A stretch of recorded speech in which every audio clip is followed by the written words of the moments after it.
नमः शिवाय शिवजी सदा सहाय। ओम नमः शिवाय गुरुजी सदा सहाय। जय गुरुजी शुक्राना गुरुजी अनंतम शुक्राना गुरुजी महाराज। संगत जी, आज हम पढ़ेंगे शिव महापुराण ग्रंथ से वायव्य संहिता के पूर्व खंड का अध्याय 17। ऋषि देवी देवस्य तानयाय तथ कुवत्या दक्षायणी तनुम कथम हिमवतः पुत्री मेनायां भवत्पुरा कथं च निन्दितो रुद्रो दक्षेण च महात्मना निमित्तमपि किं तत्र येन स्त्रायि दन्तो भव उत्पश्य कथ्य दक्षो हविशापाद्रवस्य तु चाक्षु प्रशासयन्तरे पूर्वे मनो प्रभूति मरु वायु उवाशृण्वन्तु कथयिष्यामि दक्षस्य लघु चेतस्य वृद्ध पापात् प्रमाद विश्राम विदूषणं पुरः सुरासुरा सर्वसिद्धार्थपरमश कदाचित् तुष्टिमनीशं हिमवच्छित्तं खरं युयुः तदा देवस्य देवी च दिव्या सनागत विभुदर्शनं दद स्तुतेषाणां देवादिनं दिजोत्तमा तदानीमेव दक्षोऽपि गतस्य सहमरे जनमान्तर्हर दृष्टो देवी चात्मानसुता सतीं तदात्म गौरवद्रेवो द्रव्या दक्षे समागते देवादिभ्यो विशेषेण च कदाचित् भूस्मृति तस्य तस्या परं भाव मार्यज्ञातष्टि केवलं पुत्री तत्येव विमूढस्य तस्यां वरेण जयात् तत्सतनेव वरेण विधिना च प्रदोचित् नाजोह भव दक्षो दीक्षितस्तामपि दीक्षान् अन्यजन्मान्तरे सर्वाहुनाय च यथाक्रमं शस्त्रपुष्प कलामचक्रं च पृथक् पृथक् तथा तन्सारितु श्रुत्वा नारदस्य मुखात् ययो रुद्राय रुद्राणि विज्ञाप्य भवानपतु अत्सहितं दिव्यानां विमानं विविशुसुखं लक्षणायं सुखारोहिमन्तान्तात् मनोहरं तप्तजाम्बूलप्रदक्षिणं चित्ररत्नपरीक्षितमुक्ता मायावीता नाग्राह्य सदृढमसरं तत्कृत् तप्तानि युवा रत्नसम्भत् वज्रकल्पितसोपानां विदुं मस्तम्भरोत्तरोरण पुष्पपट्टपरिशस्त्रेण चित्ररत्नमहामसनं वज्रजलकिलं छिद्रमच्छिद्रमणिमुकुटं मणिदण्डमनोज्ञानं ब्रह्मवृक्षफलाक्षणम् अलङ्कृतपुरोभागभिक्षुभेण केतेनु रत्नकेशो दुप्तानयतो च वेनपकाणि अधिष्ठमहाद्वार प्रधरेतश्रेण मृद तालगीता देवेण वीणा विशारद विद्विग्न वेशभूषति विभुवि स्त्रीजने निर्वतम् अरुरोहे महादेवी सह प्रिय सखीजने चमारवेयजने तस्य वज्रदण्डमनोहरे गृहीत्वा रुद्रकन्यदे विविजतुज्वे शम्भु तदा चमारयूधं देव्या वदन्भावो अनयावोर्युधतमयो हंसरूपी पञ्चकं छत्र शशिनिभं तस्य चूण्डोपरि सुमानल्ली धृतमुक्तपरीक्षति बभार प्रेमनिर्भरा छत्रमुज्ज्वलं दिव्या रुचरे वद नोपरि उपर्यात भाण्डस्य मण्डलं शिशिनो यथा अथ चाग्रे समासीना सुस्मिताया शुभावन्ती अक्षधूत विनोदेन रमयामास सतीं सुयशा पादुके देवया शुम्भे रत्नपरीक्षते स्तनयोतरे कृत्वा तदा देवी समेवता अन्य च कञ्चन चावरी दीप्तजगृहदर्पणम् अपारतालवृन्तं च परताम्बूलपेटिकां कञ्चीक्रीडाकुशं चारुके कुरेतु भामिनी कच्चित्तुसिमो सुमन्यो ज्ञाने पुष्पाणि सुरभिणी च कदाचित् भाणाभारं बभार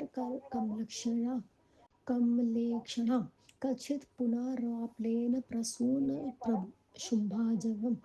अन्यस्य सदृशस्ता यथा स्वयं विचरेत क्रिया अविद्यतमहादेवी संवेद सन्मन्थनम् अतीव शुभे तस्मान् मन्त्रे परमेश्वरी तरा पार्षदो मध्यचन्द्रलेखे विशारदी तत्शङ्खं समुत्थाय नादस्य सन्मन्तरम् प्रास्थानिको महानादं पटः तं ताडयतो ततो मधुरविधानीं सह तलोज्ञते सवेन अनाहतानि सद्रेण कलहाकान्ना शतानि च सायुधानं गणेशानां महेशमस्तेमस् सहस्राणि शान्तान् दृष्टे तदानि पुरतो युः तेषां मध्ये वृक्षारूढो गजारूढो यथा गुरुं जगामगणप श्रीमान् सोमनन्दी प्रश्चित् देवदुन्दुभयो नेदो भृगदिवसुताघनः नरोत्तमया सर्वमिमोद्धुसिद्धियोगिनः संसृज्य पुष्टवृष्टि च विता पुनरोऽपि वारिदा तदा देवगणेशस्य पार्थिव सर्वत्र साण्डता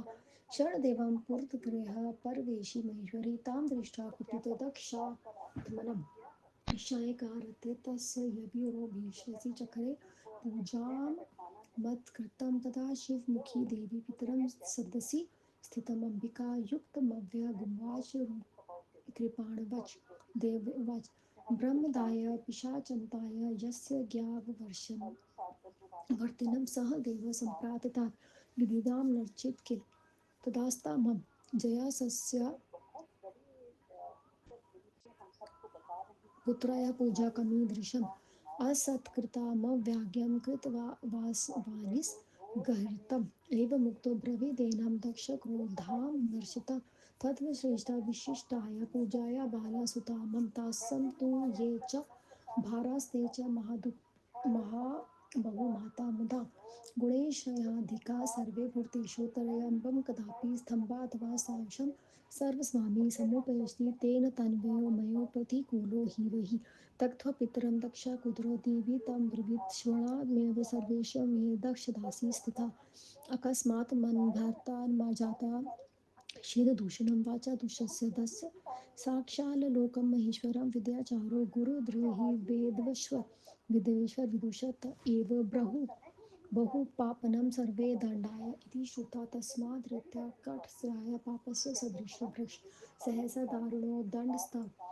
देवादविष्यति तस्य तव्य च पूजितो यस्मादेवदेवत्रयम्बकं तस्मात् त्वं कुलं दुष्टं नष्टमित्याव्यवधाराय इति युक्ता पुत्रं दृष्टा सती संयक्तसन्दस्वातिनः च तनु तत्भक्त्या हिमवन्तं ययो गिरिं च पर्वतवर्षिमालकुन्धपुण्यफलोदय तदर्थमेव कृतवान् सुचिरं दुर्सं दुरा तस्मादनुगृहीता भूरेधे परमेश्वरी स्वेच्छया पितरं चक्रे स्वमात्मनो योगमायाया यदा गता सती दक्षं विनिर्दभयविह्वलं तदा तीररोहिता मन्त्रा विहितं ततोध्वरः तदप श्रुत्य गमनं देव्या सिरपरमोदरं दक्ष्या च ऋषिभक्ष्या चुकोप च शपापिता यस्माद्भक्ता दशमत्कृतो नभस्ता सती पूजिता श्वेतवरे सर्वा स्वसुताभिर्भृत् स्वाहा वेवस्वतरे नन्तरे तस्मात्तव्य जमातर्तस्व स्वामी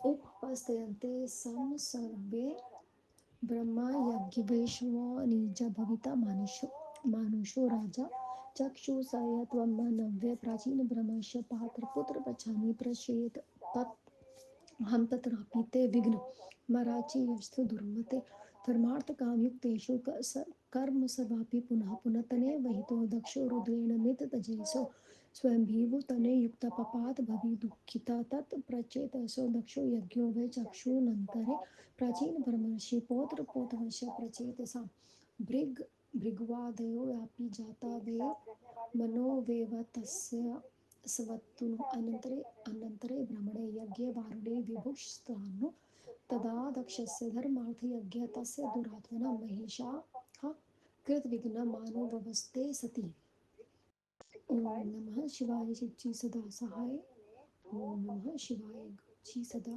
सहाय जय गुरुजी शुक्राना गुरुजी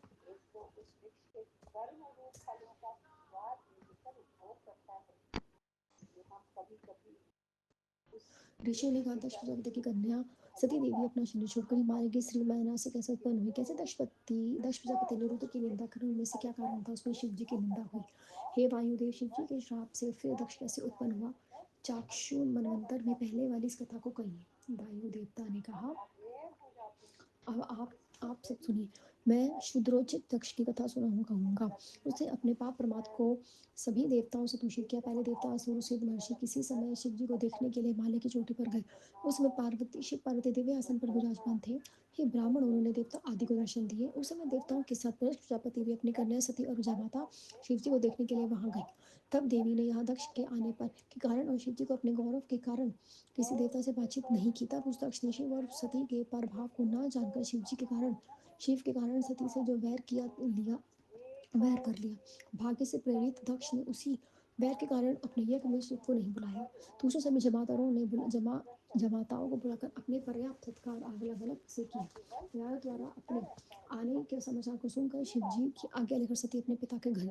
तब चारों ओर से समीप आए हुए विमान को देखकर जो सभी लक्षणों से युक्त सुख से चढ़ाने योग्य और मनोहर थे, तपाए हुए सोने से सदृश अनेक रत्न जड़े उसके चंदों में मणि लगे हुए थे और मालाओं से सुशोभित थे। तपाए हुए सोने की खूंटियों से युक्त सैकड़ों रत्न स्तंभों से व्याप्त हीरे की सूंडियां और उसमें से मूंग के स्तंभ तोरण लगे थे।